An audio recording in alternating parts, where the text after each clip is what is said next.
Soundstripe.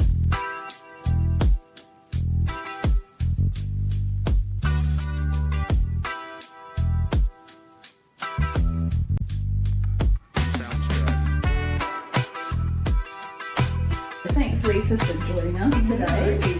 So first of all, you own a building business with your husband. Can you just perhaps give us a background into what Saxony Building does and all about? Yeah. And then perhaps how you got started as well. Yep. So we've had a construction company now, it's 10 years we worked out this year. So it's been, a long time. Yep. Doesn't feel like a long time, but it actually is in numbers, I guess. So we are a custom home builder. So people come to us sometimes with plans, sometimes without plans. Yep. We like it without plans because then we create our little team together to then build everyone's dreams, I guess. So we've got 5 employees on site, plus a lot of subcontractors that are local, some not local, but so that's the essence of what we do. Yeah, and how did you get started? So is that what Luke was involved in, was he in construction beforehand? Well, sort of. It's quite, we were laughing about it last night actually. So Luke started off as a boilermaker out of school, so welding and things like that. Yeah. He started working for a framing company here in Tanunda. Okay. It's called Nomadic Enterprises. The Rosenzweig family owned that, and that's where he kind of learnt how steel frames go together. Yeah. And then I think he did a bit of a course, never really put them up, just made them in the factory. And then I got a teaching job over on York Peninsula, and I think I was there for a term, and then Luke couldn't live without me, so he came on over and needed to find some work. And it's quite an interesting story actually. So his brother lived over there. His brother had some contacts. He'd give Gary a call. Gary is a builder. Yeah. There were 2 Garys. We didn't really know. Luke rang the wrong Gary. Oh no. So he rang the wrong Gary. Happened to be a builder over there though, so there were 2 Gary builders. And so Gary owns Wellstead Quality Homes over in Moota. He's a very well-known builder over on the peninsula. So Luke rang him, said, I put up frames, do you have any work? And so Gary said, come round to my house, come and meet me and we'll catch up. I got home from school that day and I said, how'd you go? And he goes, Lisa, do you know that house? And everyone probably knows it if you go to Moota Bay. Yeah. Beautiful house, the biggest house in Moota Bay, on the corner just before you get to the jetty. He goes, it was that house. So he goes, I went to that house, big staircase, all the things, and Gary goes, start Monday, come on in. And so Luke started working. How long after did he work out that it was the wrong Gary? I think it was later, it wasn't even in that moment, so it was a bit of a sliding doors moment. So he started working, and so Luke had, I think he said yesterday, he only had 3 days worth of putting up frames, so he'd never really done it. He's kind of jumped into something that he didn't know, and I was just so vividly remember him getting the plans. He studied them all weekend, and that first house that he put up, it took him 5 weeks. It should take 5 days. Yeah. And it took 5 weeks. And Gary never even said anything. So we're like, can't really work that one out.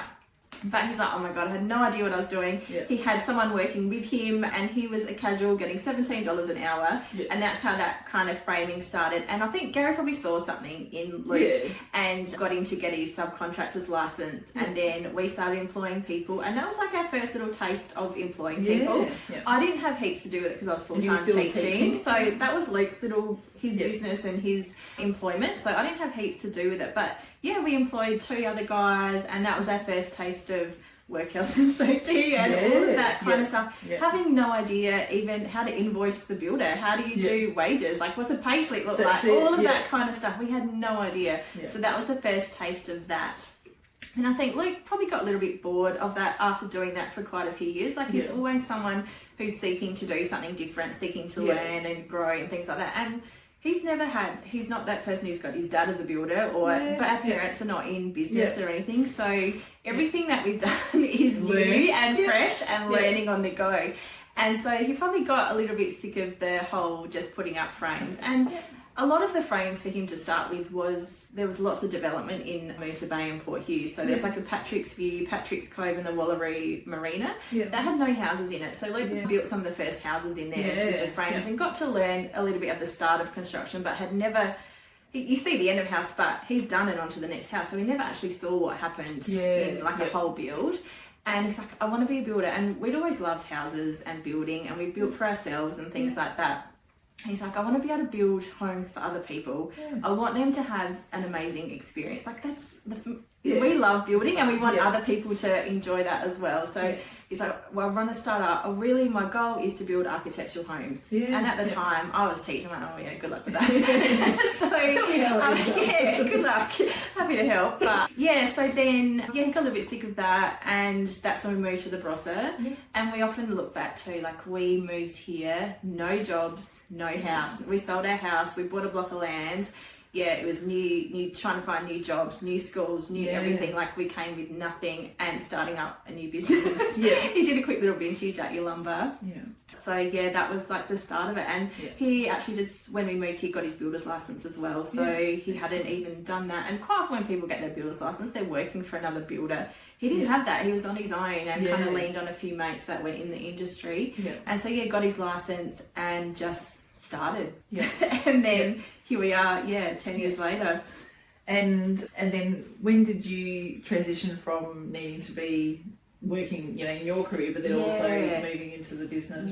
So a little bit, I look back, it's probably a little bit when the kids were little. I would sometimes send some invoices out. Luke's very particular. I didn't do it how he would like sometimes, and I vividly remember going, right, I'm not doing it. You're on your own.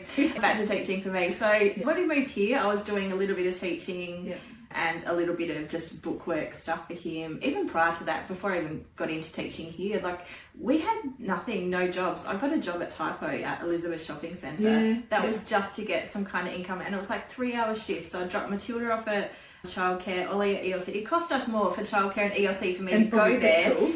And all of that, but for us to look like we could earn an income for loans and all of that kind of stuff. That's what we had to do. So eventually, got into school here, and then I was doing half and half, and just found that it was hard. Trying to headspace, I wasn't doing either well, and then you throw the kids on top of that. So I think we probably got our business into a position where we could afford for me to let the school stuff go, because we weren't relying on that income as much. So when that little transition happened, then that allowed me to come into the business. And how did you feel then, having that kind of, like, sort of simplified life, I guess, a little bit? Because it gave you the permission to just fully be in the business. And how did that feel? So I guess if we look back on, like, part of, like, what our why is for having our own business, a big part of that is time. And we don't need all the assets and all the fancy things. Really, we wanted a business that would buy us time to do the things that we want to do. And if that means going down to Matilda's Saxony netball in a couple of weeks, we can do that. And we've got the flexibility to do that. And that doesn't mean that we work any less. And I think that's to get your headspace around that too. Like, you have to... That's the perception of that, I don't have to work as much. Like, you work differently. We do work differently, and it's the stuff at night. It's the other bits and pieces that people don't see. And sometimes it's hard to push past that guilt, because I think people see me at sport and all of that. Cause like, what is she having coffee? I see you at class. And like, oh gosh, you don't do much. We have some good business we do. It's like a little coffee. So I guess it's been training myself to not feel guilty in that space, because we do work hard, and the point of it was to get the time to be able to do those things. So that flexibility was so important. And how, getting on to, I guess, how you've built you just talked about your why, and how have you sort of positioned yourselves and Saxony Building, and what your purpose and your mission is? So how what sort of work have you done in that respect?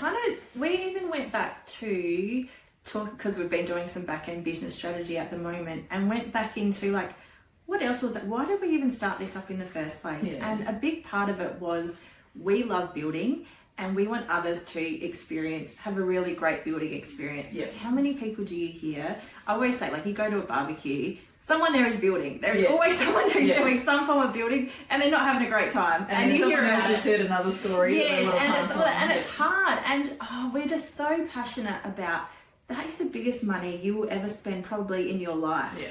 And how many people have a bad experience doing it? And so part of our why is just to give people a really great experience building. So we've really drilled down into what gives someone that great experience. And so that has become part of our values. And it's the communication, the relationships, the teams, and all of that kind of stuff at the start, creating that. creates a really nice build at the end. Quite often, like you see the awards, the flashy houses and all that, but who knows what's going on in the background of that? And for you to get to that point, was that actually hard? I don't know, but ours is really experience, emotion, feeling, that side of it. So that's and creating something together as well, isn't it? So we, I've heard from other people who have used your services as well. That's been a big part of it. Is that, and I think you've sort of really nailed that ethos of communication and I think managing expectations as well, setting expectations. Absolutely, and I even think back, like on our inquiry form, we don't necessarily ask like how many bedrooms you want to build, what do you want. It's not what you want to build. We don't know why you want to build. Like, tell us what are your hopes and dreams for this project. Let's bring that to life. And so let's create the team that we need to bring your vision to life. Like, what's your why? Let's bring all that together. So and you can be the facilitators of that. And I guess as you've grown as well, how do you make sure that you've got that, attention to detail, that craftsmanship in that? So what sort of, how do you make sure that that's all part of it? Buildings and custom building is so different. Like everything is different. Every house is new, and quite often it's things that we haven't done before. In each build, there might be an element that we haven't actually done, and so it's all learning. And a lot of it is really leaning on the people that we employ and the people that we work with. Luke always says, like, I can't build everything. I can't lay bricks. That's not my skill set. I'm not going to try and do that, but I'm going to find the best person who can do that and has the same values as us and can actually, create what we want to. And I think a lot of that with our team as well, it's not only about the quality of the work that you do, it's about the person that you are as well. The way you conduct yourself on site. I think we've seen past sites, there can be language and all of those things. We just really take pride in the people that work for us, that they just, conduct themselves beautifully. They speak beautifully. They take care of the site and just really respectful of this is someone's place. Like we treat it as like it's our own place and we don't have rubbish lying around. Like it's tidy, it's clean, and products are respected and looked after. So that creates a nice product at the end, but it actually creates a great experience too. That's it, rather than going, they've made a mess of our our space. There's a dent in this wall because someone carried something through and knocked dirt and things like that. So just really respectful of the place and just really good people to work with, and that communication and teamwork element too. So the team that we have created really supports our values in that, which then creates a great product at the end. So it's almost like the product at the end is a byproduct of the quality that you've got to start with. And that's it. And I guess does that fall into both yours and Luke's role? You share that role in terms of looking after the team, or do you split it? Or? It's really hard, and I think we're delving into that leadership and what does leadership look like. Luke does a lot of the site stuff. I'm more just the front end stuff. And to be honest, I'm pretty relatively new to that. So I have sometimes just felt like an employee rather than a business owner in that. But I think after doing this for a few years, I do feel a bit more comfortable in that and working with Luke rather than underneath him as such. But I think we always just lead by example and lead by doing. And I just, I think the way that Luke conducts himself when he speaks to people and just how he holds himself in the care and that kind of stuff, it just really filters down. And that the main leading hand boys on site, they're the same, and I think their individual values have just flown on, and it's kind of just that's where it's so important to find the right team members that share your values, because skills can be learned. Values are really hard to and creating that culture and just that, and culture's a funny word too, like how do you create culture, like how does that actually work? And we've kind of dived into that a little bit too and really tried to nut out, it's just the space, the feeling that you create and the example that you set. And like you said, it's the way that you speak, the way that you conduct yourself that all presents. And it's not all roses, like there are hard conversations to have and things like that too, but if you can do that in a really respectful and considered manner, I think that it comes out too. I've got some questions from our members. So interested in that sort of building project side of things, can you share an experience where perhaps your team went above and beyond for a client? Or is that just the norm? And I was talking to Luke about that, and we were kind of nutting through it a bit, and to be honest, if there's like some isolated situations where you are going above and beyond, that's time that you haven't allowed for. That's might be products that you haven't allowed for, and that affects your bottom line at the end of the day. So you don't want to have to be doing that all the time, but it's bringing it in at the start. This is the expectations. And this is what you get when you come to us. This is what everyone gets. That's just not one person's over and above. And I think the perfect example of that is, I think when, and this is probably comparing with project homes, like custom building and project homes is very different. But when you build a project home, you sign up for it, get all excited, they lock the doors on you. You can't go in there. You cannot visit that site. You might get on a little bit if there's a tradie, and then you can sneak in and have a look. Or if you know someone in the know, and you can come and have a little look. But building is the most, that's when all the hard work comes to fruition. And for you not to see that spins me out. So I guess one of the normals for us is that Luke will have a site meeting nearly every 2 weeks with clients to come on site. Have a walk through.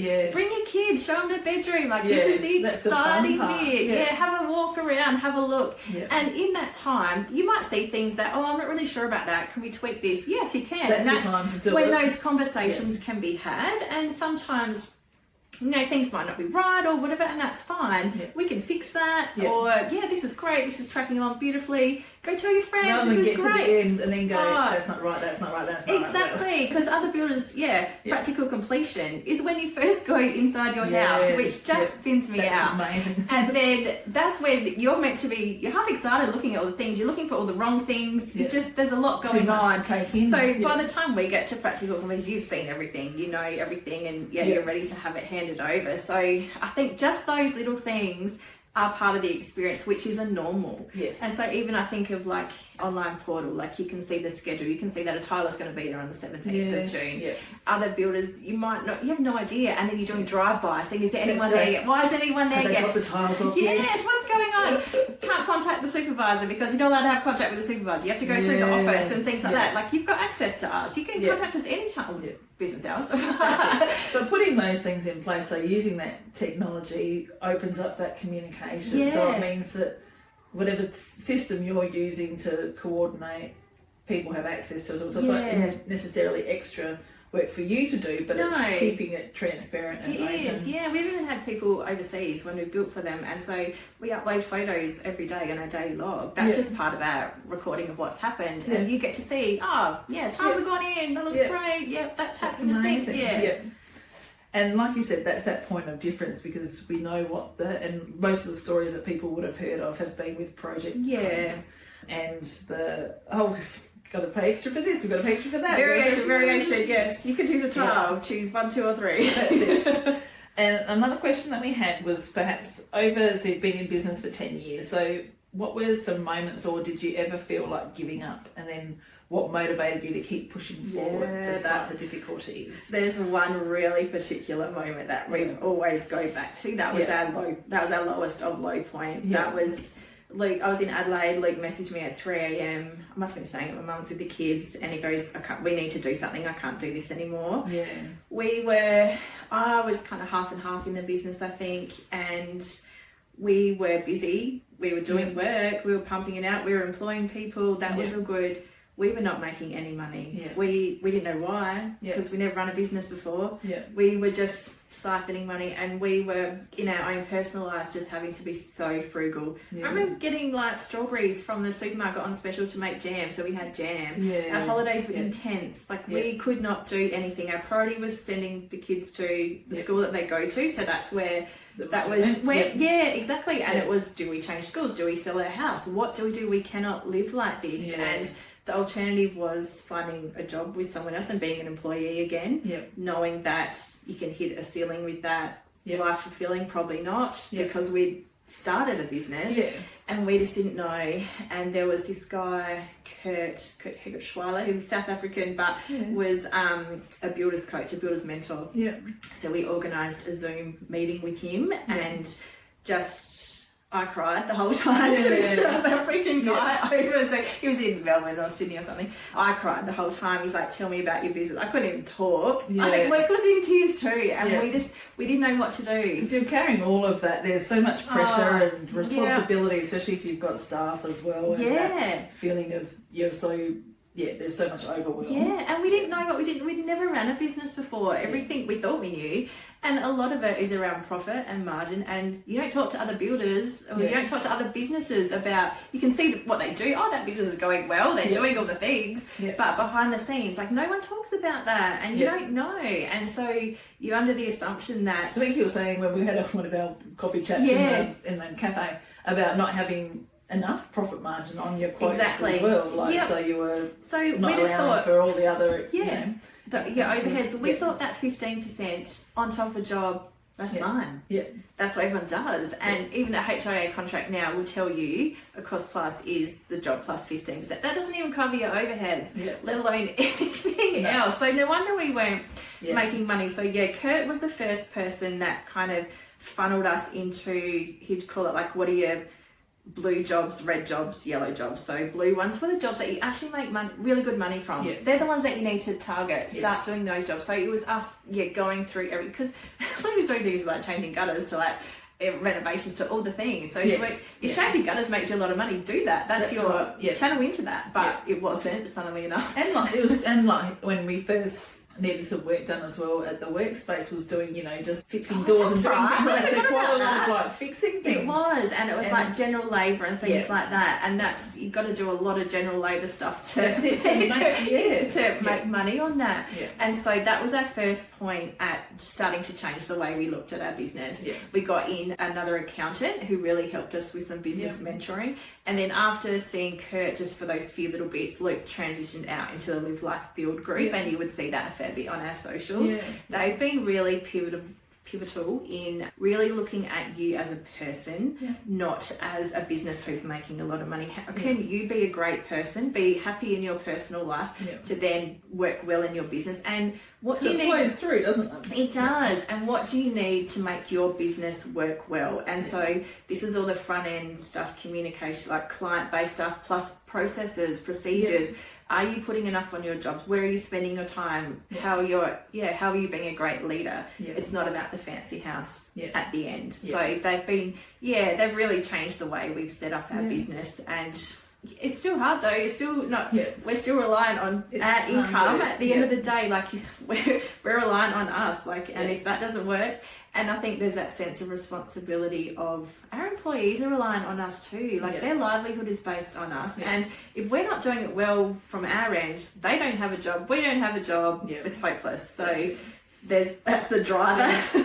And that's it, but at least you've got some supportive base around you as well. And that's also, as you grow to scale, that's your job as a leader in the business, is to find the other people that can help you, because you can't do it all on your own, but you need to have the right people around you. And there's some amazing builders interstate, and there's some in Adelaide as well, that are just really like-minded, and it's really nice to work with them. We don't really we don't worry about what any other builder's doing. Everyone, great, do your own thing. We're not fast. We just do our own thing, but it's nice to have people that work in the same manner that we do. And so that's how we learn and grow. I think teaching is such a collaborative industry. We team teaching, you're working together, all of a sudden into building, doing your own thing. Don't talk about anything. Don't just show your pretty project at the end. And so to have builders that are aligned with that, it's game changer. And that are able to, like you said, help you to share and grow as well. If there's people, so it's good to find like-minded people within the same industry as well. And I guess, is there anything else that you would, suggest for businesses who have been perhaps in business for quite a number of years, that might not necessarily start up? Maybe having those questions of, do we keep going or not? Some of what sort of, I suppose, insight would you give for people who may be in that sort of position? Luke and I were listening to, we go to the gym in the morning early, and he always put on a podcast. I'm happy to sit in silence or listen to music, but he puts on a podcast. And today, one of the sayings in there was, sometimes you're too close to the painting, you can't see the picture. So sometimes you just need to step back. What is working? What isn't working? Why isn't it working? So find that thing that you need to change or tweak, and it might just be the smallest little thing. But keep pushing forward. Sometimes it is easy to go, another alternative. But if you're passionate about it, and if your why is still strong, that's your driver in that space, I think. Excellent. And so what have you got exciting things planned for the rest of 2024? Yeah, a few extension projects on the go. Probably, I don't know, we don't normally talk about the project and that kind of stuff. Like, I feel like it's a bit, how's building going? I don't know. Yeah, it's good. We probably will talk about the front end stuff and who we're working with. We're chatting with some really good designers and architects to build in as part of our team. So that's probably that's what we find is exciting, I guess, rather than the types of projects. And so just got some clients that are aligned with how they see the building process, I guess. And we just see building as, we're not just a price on a piece of paper, and we kind of find it quite challenging. Sometimes we'll get fully developed plans. Here, can you give us a price? It's so much more than that. Like, it's really investing from the start and using builder's knowledge right at the start. And so to create that kind of space. So finding clients, we've got quite a few coming to us that are really aligned in that. So that's really exciting. Luke's really passionate about sustainability, passive houses, and really learning in that space. So I think he might even do a bit of study in that kind of space down the track, I think, and just learning about new products. So that's probably where the excitement kind of comes. And I'm doing more interior design stuff, which is super fun. I kind of look back to like when I was a kid and I was always passionate about like moving my room around, and my Tony Wadra poster was like the focal point. And that's everything was based around Tony Wadra. So I'd always been super interested in that. Even like classrooms, setting up spaces that feel nice and have great energy. And I studied a bit of that when the kids were little. So for me to be able to do more of that in our business is really exciting as well. So, and that's the key, isn't it? Finding what you're passionate about and what you do well. You do that. Other people who do other things well, they do that. And I think that's what we've learnt too along the way. Find the people who are good at what they do. We can't do everything. So bring in those people and support you and kind of lift you up too. But no, excellent. Well, thank you very much for your time. Thanks for having me. Thanks for another more of a formal chat than the ones at the coffee shop. A quick little one. No, I've been pretty reserved. I don't love talking about myself, so this is a bit out of my comfort zone. But great to learn, especially from being, as a more established founder as well. I think really good to know that it is a long game. If you want to be in it. Yes. If you don't, there's always a choice. There's an out point, isn't there? Yeah, exactly. But awesome. Oh, thanks for having me, Shelley.